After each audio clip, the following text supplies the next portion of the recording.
भाभी मसाला छाछ हो जाए तो मजा आ जाएगा। हाँ ठीक है, बना लाती हूँ, रुको। ठीक है, हम दोनों ऊपर छत पर हैं, तुम पहले खाना खा लेना फिर बना देना, कोई बात नहीं। हाँ भाभी सच में आपके हाथ की मसाला छाछ की तो बात ही अलग है। आप ये अलीशा को भी सिखा देना। ठीक है, देवरानी को आने तो दीजिए, सिखा दूंगी उसे भी। अरे गोलू बेटा चल अब खा भी ले, मुझे भी भूख लगी है अब। गोलू बेटा चलो खाना खा लो, दादी को परेशान मत करो। माँ जी मैं हम दोनों के लिए रोटियां ले आती हूँ। हाँ हाँ ले आ। दिव्या रसोई में जाती है और छाछ बनाने के लिए बर्तन को जोर से पटकती है। अरे क्यों खामखा गुस्सा आ रहा है मुझे, छाछ ही तो मांगी है, कौन सा हलवा मांग लिया। आजकल पता नहीं क्या होता जा रहा है मुझे, कभी कभी इतनी चिढ़ मचने लगती है। कोई नहीं, चलो छाछ बना लेती हूँ। दिव्या और कावेरी की जिंदगी कुछ खास अलग नहीं थी बाकी औरतों से। वही घर का काम, वही बच्चों को संभालना, वही रोजमर्रा की आम सी जिंदगी थी। और उनकी इस घर में अब शामिल होने जा रही थी अनुज की पत्नी भी, जिसकी शादी भी बस होने ही वाली थी। क्या कर रही हो? कुछ नहीं, बस बुक पढ़ रही थी। ये मेरे पसंदीदा लेखक की बुक है, मुझे इनकी बुक्स पढ़ना बहुत पसंद है। अरे वाह, अच्छा हुआ तुमने बता दिया। मैं शादी के बाद तुम्हारे लिए बहुत सारी ला दूंगा, आराम से पढ़ना। How sweet. वैसे तुम्हें क्या करना पसंद है? मुझे कुछ खास नहीं, पर दोस्तों के साथ संडे को क्रिकेट खेलना पसंद है, उनके साथ चाय पीना पसंद है और फिल्म देखना। बस यही कुछ चीजें हैं जो मुझे रिफ्रेश कर देती है। अच्छा, तो हम दोनों को पता होनी चाहिए एक दूसरे की पसंद नापसंद। अब बस कुछ ही दिनों में हमारी शादी है, उसके बाद तो हम साथ ही होंगे। मुझसे तो अब इंतजार ही नहीं हो रहा कब हमारी शादी होगी और कब मैं अपने ससुराल आऊंगी। हर लड़की की तरह अलीशा भी अपने ससुराल में जाने के लिए काफी एक्साइटेड थी। अलीशा और अनुज की शादी बड़े धूमधाम से की गई, सब लोग बहुत खुश थे। चलो शादी भी अच्छे से निपट गई, सारे मेहमान भी चले गए। बड़ा मजा आया शादी में सच में। हाँ पर सारा घर बिखर गया है, सब कुछ यहाँ से वहां हो गया, कोई चीज नहीं मिल रही। अरे हो जाएगा, क्यों इतना टेंशन ले रही हो, आराम से सब कुछ करना। अब कौन सी बारात आने वाली है? आपको क्या पता, घर को फिर से समेटने में, हर एक चीज को ढंग से रखने में कितना समय लग जाता है। अरे गुस्सा क्यों कर रही हो, मैं भी तो यही कह रहा हूँ ना कि आराम से करना, कोई जल्दी नहीं है। हाँ भाभी, और अब तो अलीशा भी है, आपका हाथ बटा देगी। हाँ भाभी, हम मिलकर कर लेंगे ना सब कुछ। हाँ मैं हर चीज साफ करती जाऊंगी और तुम दोनों रखती जाना। दूसरे दिन से तीनों घर को समेटने में लग गई। मेहमान ने कोई चीज कहाँ फेंकी थी तो कोई चीज कहाँ, इन सबको करते करते तीनों थक गई थी। भाभी अब सही कह रही थी, इसमें तो मेरा दम ही निकल गया सच में। मेरी तो कमर में ही दर्द होने लगा है। हाँ पर अभी तो आधा काम ही हुआ है, बोलो आधा काम अभी भी बाकी है। अब ये सब ना कल करेंगे बाकी का, अभी खाना भी बनाना है। चलो मैं सब्जी काट देती हूँ, तुम दोनों खाना बना लो। हाँ इन दोनों के आने का भी वक्त हो गया है। खाने में दाल चावल, भिंडी की सब्जी और रोटी, साथ में चटनी बना देना, ठीक है? ठीक है माँ जी, और फिर मसाला छाछ भी तो है। लाइए भाभी, मैं आपकी मदद कर देती हूँ। हाँ ये लो। कावेरी, दिव्या और अलीशा का पूरा दिन तो काम में गया था और बाकी का रात का खाना बनाने में चला गया। रात को अलीशा का पूरा बदन जैसे टूट रहा था। क्या हो गया, बहुत काम कर लिया क्या आज? हाँ, पूरा घर उलट पुलट पड़ा था, साफ करने में हम लोगों का आधा दिन खत्म हो गया। कोई बात नहीं, अभी सो जाओ, आराम हो जाएगा, कल तक फ्रेश हो जाओगी। हेलो। अरे नहीं मम्मी, अब मुझ में बात करने की ताकत नहीं है, मैं आपको ना कल कॉल करती हूँ। नहीं प्लीज अभी नहीं, कल कल कल मम्मा, बाय, गुड नाइट। अरे थोड़ी देर कर लेती ना बात, इसमें क्या हुआ? हाँ तो तुम कर लो ना, बादशाह के तो। अरे छेड़ क्यों रही हो, एक काम करो तुम सो जाओ, आराम हो जाएगा तुम्हें। कुछ दिन कावेरी, दिव्या और अलीशा को घर साफ करने में ही लग गए और इतने में त्योहार आना शुरू हो गए, जिसकी तैयारी में अब सब लग गए थे। अरे दिव्या बहू, गणगौर आ रहा है, वो बड़े बर्तन निकाल देना, मिठाई बनाने में आसानी होगी। जी माँ जी, आज ही निकाल देती हूँ। हाँ अब गणगौर की तैयारी भी करनी है, उसके बाद भी तो कितने त्योहार है ना माँ जी। हाँ उसके बाद जयपुर वाली जीजी के बेटे बहू आ रहे हैं कुछ दिन यहाँ रहने के लिए, फिर उनकी खातिरदारी में लगना पड़ेगा हमें। अच्छा, वो हर साल आते हैं यहाँ? हाँ हर साल ही आते हैं, अब आए हुए अतिथि का सत्कार तो करना ही होता है, क्या कर सकते हैं। चलो तुम दोनों अब मिठाई की लिस्ट बना लो, मैं सामान देख लेती हूँ कि क्या क्या घर में पड़ा है। ठीक है माँ जी। अलीशा के शादी के बाद की जिंदगी भी ऐसी ही थी जैसी सबकी होती है, कोई फर्क नहीं था। सब कुछ ठीक भी था, उसका ससुराल भी काफी अच्छा था, अनुज भी अच्छा ही था। लेकिन न जाने क्यों अब अलीशा को खुद में बदलाव दिखना शुरू हो गया था। जैसे वो पहले खुश रहा करती थी, वैसा अब कुछ नहीं हो रहा था। अलीशा देखो, मैं तुम्हारे लिए चॉकलेट आया हूँ, तुम्हारी पसंद का। मुझे नहीं चाहिए। क्यों, तुम्हें तो पसंद है ना?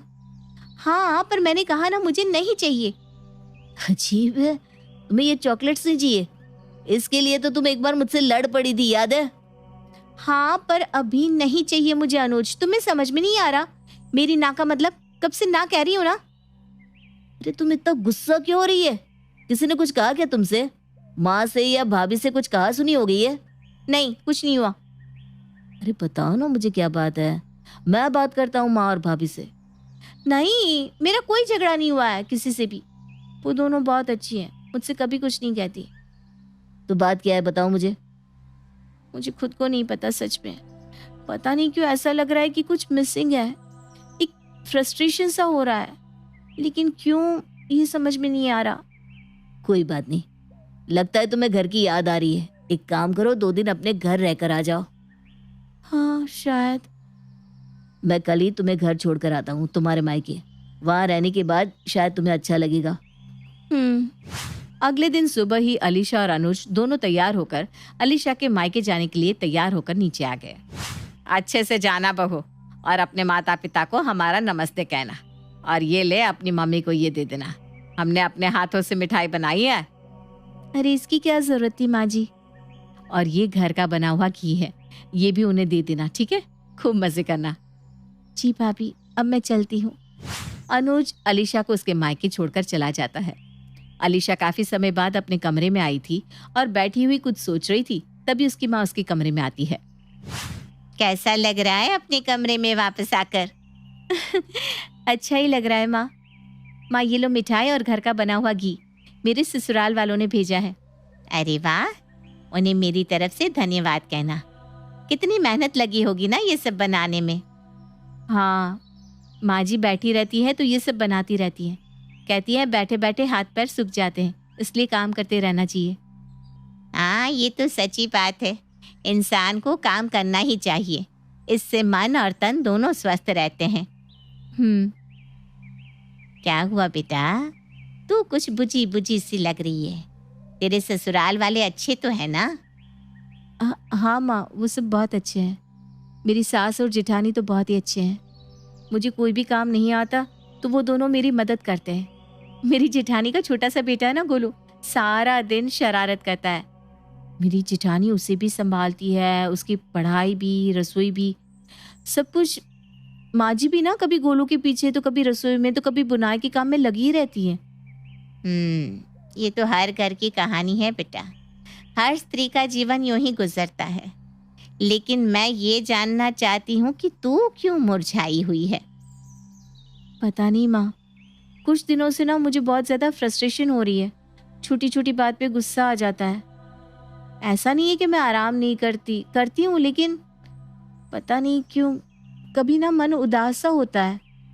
तुम्हें पता है, ये हर औरत के साथ होता है, लेकिन कई बार ना हम सब इस चीज पर ध्यान नहीं देते, क्योंकि हमें लगता है कि ये तो होता ही रहता है।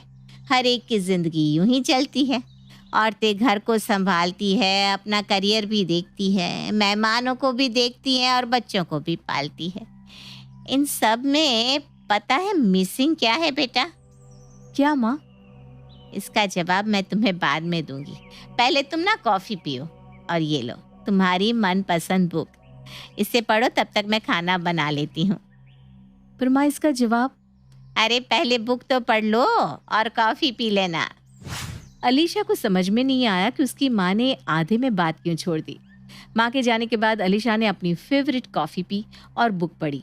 करीबन 1 घंटे के बाद वो बाहर आई। माँ, क्या कर रही हो माँ? लाओ, मैं तुम्हारी मदद कर देती हूँ। अरे वाह, इतना चहक रही है, क्या बात है?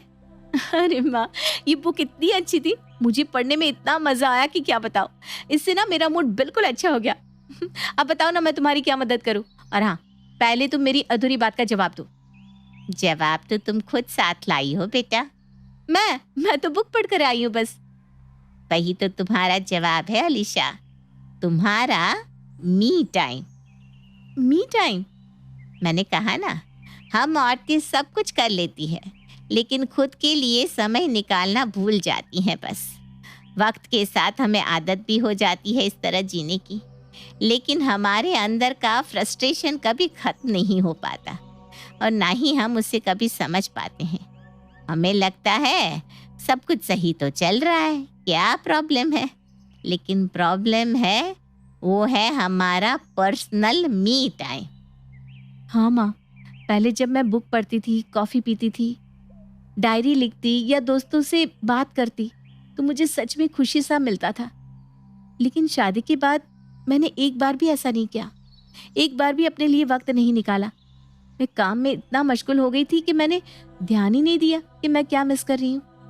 और ये बात सिर्फ तुम्हारे साथ नहीं, बल्कि तुम्हारी सास के साथ, तुम्हारी जेठानी के साथ भी होती होंगी, लेकिन उन्होंने कभी इस बात पर ध्यान नहीं दिया कि उनके लिए मी टाइम ज़रूरी है। माँ, आप क्या करती हैं अपने मी टाइम के लिए? मैं दिन में 1 घंटा ऐसा निकालती हूँ जिसमें मैं बस अपनी पसंद की चीज़ें करती हूँ। जैसे गार्डन जाती हूँ, डायरी लिखती हूँ, कभी कभी मेकअप भी करती हूँ, कभी कभी कुछ, और कुछ समझ में नहीं आया तो सो जाती हूँ। अब तुम्हें तुम्हारे सवाल का जवाब मिला या नहीं? लेकिन माँ, इस चीज़ को करे कैसे? मेरा मतलब घर का काम छोड़कर सब कुछ। अब जवाब तो मैंने बता दिया, अब इसे कैसे करना है ये तुम्हें देखना होगा। अब आगे क्या करना है मैं जानती हूँ। अलीशा जानकी से मी टाइम की वैल्यू समझ चुकी थी, लेकिन अब इसे अपने ससुराल में करना कैसे है, ये एक चैलेंज था। अरे आज खाने में चना दाल, चावल, आलू गोभी की सब्जी और रायता बना देते हैं। हाँ ठीक है माँ जी। नहीं भाभी, आज खाने में बस आलू गोभी की सब्जी और रोटी बनाते हैं और मिठाई बनी हुई है। अरे पर ऐसे अचानक? अरे भाभी, रोज तो बनाती ही है ना इतना कुछ। वैसे भी ना रात को सब कम ही खाना खाते हैं, हम भी ना आज से ऐसे ही कुछ हल्का फुल्का बनाते हैं। ठीक है। अलीशा ने मायके से आने के बाद एक्स्ट्रा चीजों पे काम करना बंद करवा दिया, जिनसे सबका वक्त बच सके। माँ जी, ये देखिए, मैंने मिठाई मंगवाई है, वो भी घर की बनी हुई। आज के बाद यहीं से मंगवाएंगे मिठाई। अरे ये तो बहुत अच्छी है, बिल्कुल घर की बनी हुई लग रही है ना? यहाँ पास में ही एक आंटी जी जो घर में ये सब बनाकर बेचती है, आज से हम उनसे खरीद लेंगे। फिर आज तो हमारे पास वक्त ही वक्त है। रात का खाना भी हल्का फुल्का ही बनाना है। गोलू को भी तुमने ट्यूशन बिठा दिया, अब क्या करें? अब मेरे साथ चलिए। अरे लेकिन कहाँ? अरे चलिए तो भाभी, आपको बताती हूँ ना। अलीशा अपनी सास को और जेठानी को बाहर ले गई, जहाँ उन्होंने उनकी मनपसंद चाट खाई और घर लौटने के बाद दिव्या और कावेरी का चेहरा ही जैसे रोशनी की तरह चमक रहा था। क्या बात है, आज तुम तीनों कुछ अलग ही लग रही हो। हाँ क्या बात है, कुछ हुआ है क्या? हाँ, पहले खाना तो खा लो, यहाँ टेबल पर लगा दिया है। इस कैसरोल में रोटियां भी है, गर्मा गर्म ही है। तो तुम तीनों नहीं खाओगी? अरे आज तो हम चाट खाकर आए हैं, मत पूछो, अभी तक स्वाद मेरे मुंह में लगा हुआ है।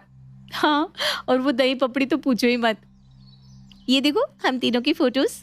अरे वाह, तभी तुम तीनों बल्ब जैसी चमक रही हो, ऐसे ही रहा करो। ऐसे ही रहने के लिए हम तीनों को आपको कुछ देना होगा। हाँ बोलो, क्या चाहिए?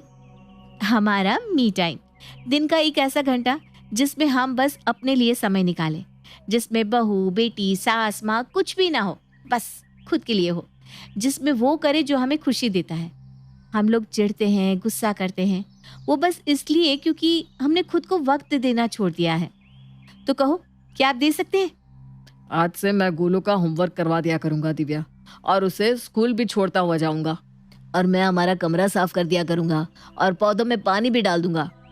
इतने सालों में मुझे लगा था कि मुझे क्या जरूरत है बाहर जाने की, कुछ करने की, लेकिन आज बाहर चाट खाकर मुझे लगा कि मैं सबसे ज्यादा खुशी महसूस कर रही हूँ। अलीशा बहू, मैं तो कहती हूँ हर औरत को मी टाइम हक से लेना चाहिए। अलीशा के ससुराल ने तो इस बात को समझ लिया कि मी टाइम कितना जरूरी है, और उसके कुछ वक्त बाद उन तीनों में से किसी ने कभी भी गुस्से में या फ्रस्ट्रेशन में ऐसा नहीं कहा कि मार दो मुझे सारे मिलके। क्या आपने अपना मी टाइम लिया, या अभी तक यही लाइनें बोली जा रही हैं आप?